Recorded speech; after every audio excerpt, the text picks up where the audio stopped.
Assalamualaikum warahmatullahi wabarakatuh.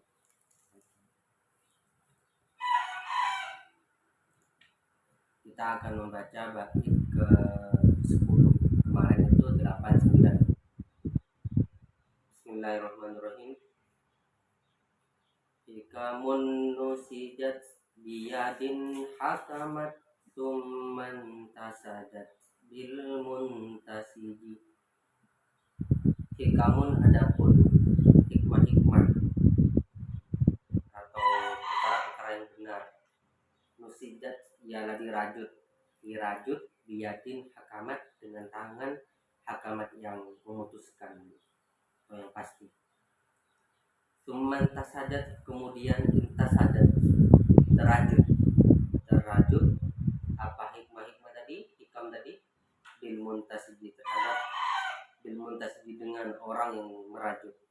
Muntasiji itu maknanya orang yang merajut, orang yang merajut. Bismillahirrahmanirrahim. Makna bait ini adalah hikamun jam'u hikmatin. Jadi hikamun adalah lafaz jamak dari mufrad hikmatun. Apa maknanya? Wahia shawabul amri, benarnya putusan atau benarnya perintah atau benarnya perkara, bisa saja begitu. Nusijat tilkal hikamu, dirajut apa hikmah itu biyadin ay bikuatin dengan kekuatan hakamat ay qadar yang memutuskan, qadar bisa memutuskan, bisa memastikan dan seterusnya. Tsumman tasadat kemudian terajut ay iltahamat tilkal hikamu, artinya terajut tilkal hikmah itu terbentuk mendarah daging. Itu iltahamakan dari mendarah daging atau intas saja tadi maknanya terajut. Bil muntasiji, maknanya muntasiji adalah al-mu'talif. Mu'talif itu orang yang merajut. Siapakah di sini? Wa huwa al-abdu, yaitu adalah hamba. Al-muqtadu alaihi bil maqadir, yang terkena alaihi atas yaitu atas hamba, bil maqadir dengan takdir. Itu maknanya. Kemudian makna secara umum bait ini adalah di makna perkata. Makna secara keseluruhan dari bait ini adalah wal makna, adapun maknanya inna tilkal umuri, sesungguhnya tilkal umuroy, perkara-perkara atau urusan-urusan kehidupan manusia, fita'alukiha dalam hubungannya umur itu bil ibadi terhadap hamba-hamba, watana subiha dan sama hubungan kaitan kehidupan atau perkara yang diputuskan Tuhan terhadap hamba itu, lahum bagi mereka, mislul khuyuti allati tunsaju, ibarat khuyuti itu benang-benang, allati tunsaju yang tunsaju dirajut, walaisa li ahadin taghyirun wala raddun, dan tidak berhak atau tidak bisa hadin bagi seorang pun taghyirun, adapun merubah benang yang terajut oleh biyadillah tadi, wala raddun, dan tidak bisa ditolak, diubah dan seterusnya, dirusak atau dilerai dan seterusnya. Jadi tidak ada seorang pun bisa merubah dan menolak lima nasajahullahu wa qadahu, lima terhadap sesuatu nasaja yang merajut kepada Allahu siapa Allah, wa qadahu dan memutuskan siapa Allahu kepada ma. Jika Allah sudah merajut sebuah skenario kehidupan, tentu siapapun makhluknya tidak bisa merubahnya. Wahada tambihun, ini adalah tambihun, peringatan lil akil kepada orang yang berakal, mala talakil maqadir al-mansujati bil qabul, untuk talaki menerima al-maqadir takdir al-mansujati yang dirajut bil qabul, menerima takdir yang dirajut tadi bil qabul dengan lapang dada, dengan benar menerima gitu. taslim dan sama menerima juga. Dan ini karena alasan, karena dasar pengetahuan, tahu bi anil amro, bahwa sesungguhnya urusan manusia dan seterusnya, urusan makhluk itu murtabitun, ialah berkaitan erat bi masyiatillah, dengan kehendak Allah, irtibaton, dengan benar-benar terkait, yakhruju an hadil maqulat, yang keluar keterkaitan itu an hadil maqulat, dari standar akal atau rasionalitas, kadang begitu. Jadi takdir Tuhan yang berkaitan satu sama lain. Kenapa kemudian ada orang yang masa kecilnya bodoh, tiba-tiba di masa tua menjadi pemimpin misalnya. Nah itu takdir Tuhan yang yakhruju an hadil maqulat. Akal kadang tidak mampu karena bukan ranah akal, itu ranah masyiatillah, ranah kehendak Tuhan. Nanti kita akan ceritakan bagaimana ada seorang nabi yang mencoba seakan tidak terima atau mengkomplain terhadap kehendak Tuhan, masyiatillah. Begitu. Di sini faqad zakara al-Ghazali, sungguh menyebutkan al-Ghazali, siapa Imam al-Ghazali, Allahu Ta'ala, kepada firman Allah Ta'ala, fima akhbar anhu subhanahu, fima di dalam hadis, akhbar yang mengabarkan anhu dari Allah Subhanahu wa Ta'ala, Nabi Yuna, siapa Nabi kita Sallallahu Alaihi Wasallam. Jadi ini bisa disebut hadis qudsi. Annahu qala, sesungguhnya Nabi qala bersabda, qala Allahu, berfirman siapa Allah. Jadi kalau firman Allah tetapi disampaikan Nabi, misalnya Nabi bilang Allah mengatakan, nah misalnya begitu, Allah berfirman tetapi bukan Al-Quran, itu namanya hadis qudsi. Perbedaan hadis qudsi dengan Al-Quran adalah salah satunya, Al-Quran itu makna dan lafadznya dari Allah langsung. Jadi makna dari Allah, lafadznya dari Allah. Jadi Nabi kalau menyampaikan Al-Quran itu bukan hasil kreasi atau bahasa orang Arab, bukan bahasa manusia, itu bahasa dari Allah langsung. Berbeda hadis qudsi. Hadis qudsi itu maknanya dari Allah, kandungan maknanya, tapi lafadznya itu dari Nabi yang melafadzkan, tetapi makna dari Allah. Yang kedua, perbedaan kedua adalah kita kalau membaca Al-Quran itu al-muta'abbad bi tilawatihi, istilahnya al-muta'abbad bi tilawatihi, itu kita dapat pahala dengan membacanya tanpa diniatkan belajar seterusnya.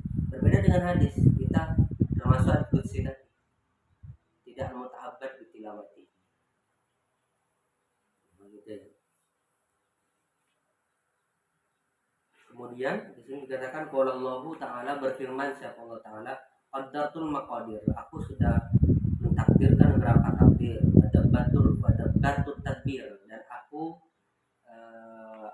mengatur tadbir, beberapa aturan, formula atau ya bentuk-bentuk atau struktur seterusnya.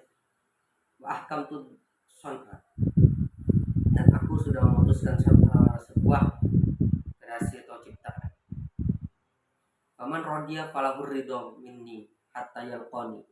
Faman rodiya, barang siapa yang rela terhadap putusan Allah, kehendak Allah, aturan Allah itu tadi, falahur ridho, maka ialah berhak bagi eman tadi ar-ridho, adapun ridho minni dariku. Kalau orang itu rela terhadap putusanku, takdirku, maka aku sendiri akan berikan ridho kepada orang itu hatta yalqani, sampai dia nanti di akhirat bertemu denganku. Paman sakito, barang siapa yang marah atau enggan atau tidak mau terhadap takdir Allah, falahu sukhtu minni hatta yalqani, maka dia akan mendapat murka dariku sampai dia bertemu denganku nanti. Nah ini membedakan antara orang yang ridho dengan orang yang tidak ridho atau murka terhadap putusan. Jadi Allah sudah bilang di hadis qudsi tadi, saya sudah memutuskan beberapa takdir, maka barang siapa yang ridho maka dapat ridho dari saya, barang siapa yang murka maka akan dapat murka dari saya. Itu sudah dirajut takdir itu oleh Tuhan terhadap seorang hamba yang masuk surga Muhammad SAW. Wafil akhbaris salifati, dan di dalam cerita-cerita dahulu, inna nabiyan, ada seorang nabi minal anbiya, dari beberapa nabi, ada seorang nabi syaka ilallahi, mengadu seorang nabi itu ilallahi, pada Allah Ta'ala, al-ju'ah, mengadu apa? Dia lapar, wal faqro, dan dia fakir, wal qamal, dan dia kena kutu, penyakit kutu. Dia ngadu, kok ya Allah, ini seorang nabi mengadu, kok saya dikasih kefakiran, kelaparan, dikasih penyakit gatal-gatal, kutu, dan seterusnya. Asyura sinina, selama 10 tahun. Jadi dia mengadu begitu, saya masih dikasih fakir. Jadi dia diuji dengan 10 tahun, meminta selama itu juga 3 hal ini. Artinya mengadu pada Tuhan, mohon apa ya, seakan tidak menerima terhadap ridho Tuhan. Maka kalau Nabi pun faman sakhito falahu suhtun, ini nanti konsekuensinya, barang siapa yang tidak rela terhadap putusan Allah, murka, dia akan dapat murka dari Tuhan. Lihat nanti cerita selanjutnya. Kamu ujiban lama aroda, dia tidak diistijabah doanya terhadap apa yang dia kehendaki, untuk dihilangkan kefakirannya, kelaparannya, kutunya, tidak pernah diijabah sama Tuhan. Ini Nabi. Lalu apa? Summa auhallahu ilaihi, kemudian berwahyu siapa Allah ilaihi, pada seorang Nabi itu, kam tashkuha kada, berapa banyak, berapa sering, berapa kali kamu mengadu demikian, kata Allah kepada Nabi itu. Karena batuka indi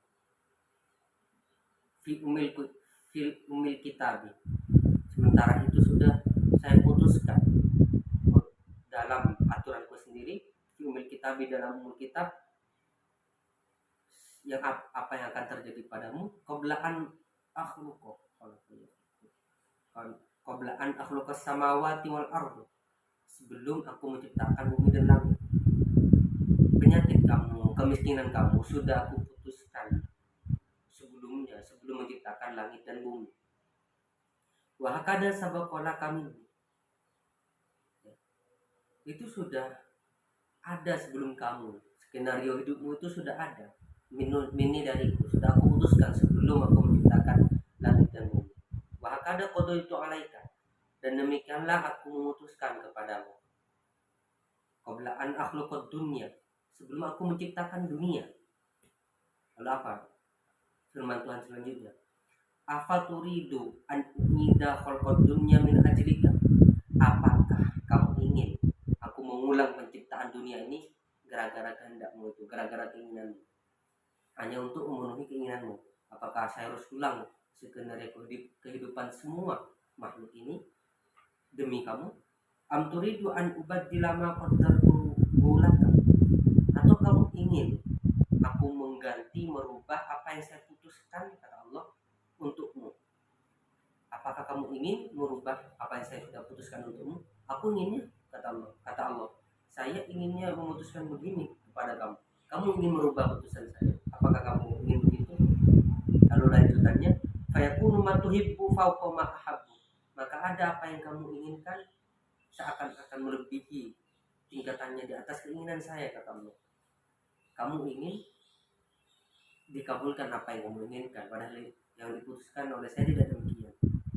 Maka kalau saya seakan memenuhi keinginanmu, berarti kan apa yang kamu inginkan ada di atas keinginan saya, lebih tinggi atas keinginan saya. Apa yang kamu cintai lebih tinggi daripada yang saya cintai, kata Allah. Kan tidak mungkin ya. Fayakunu ma turidu fawqa ma uridu, maka ada apa yang kamu kehendaki di atas keinginanmu. Apa yang kamu inginkan seakan lebih tinggi derajatnya, keutamaannya daripada keinginanku, kata Allah. Ini lanjutannya. Wa izzati wa jalalati, dan demi keagunganku, wa jalalati, dan kehormatanku.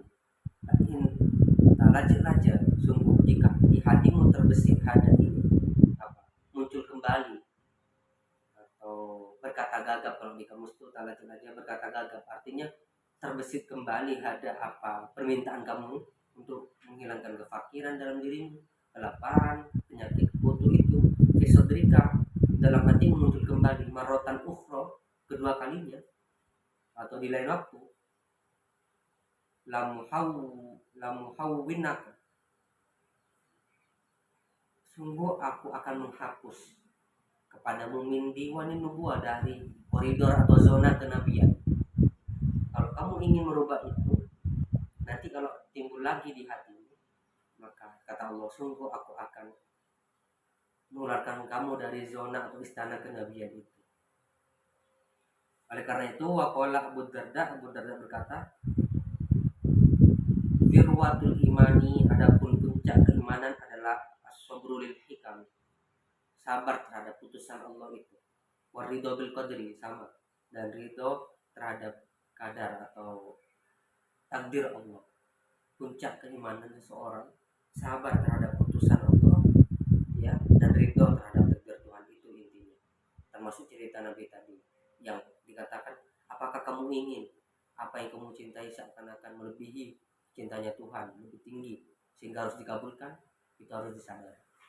Saya kira itu. Subhanakallahumma bihamdika, asyhadu an la ilaha illa anta, astaghfiruka wa atubu ilaik. Wassallallahu ala sayyidina Muhammadin wa ala alihi wasallam. Assalamualaikum warahmatullahi wabarakatuh.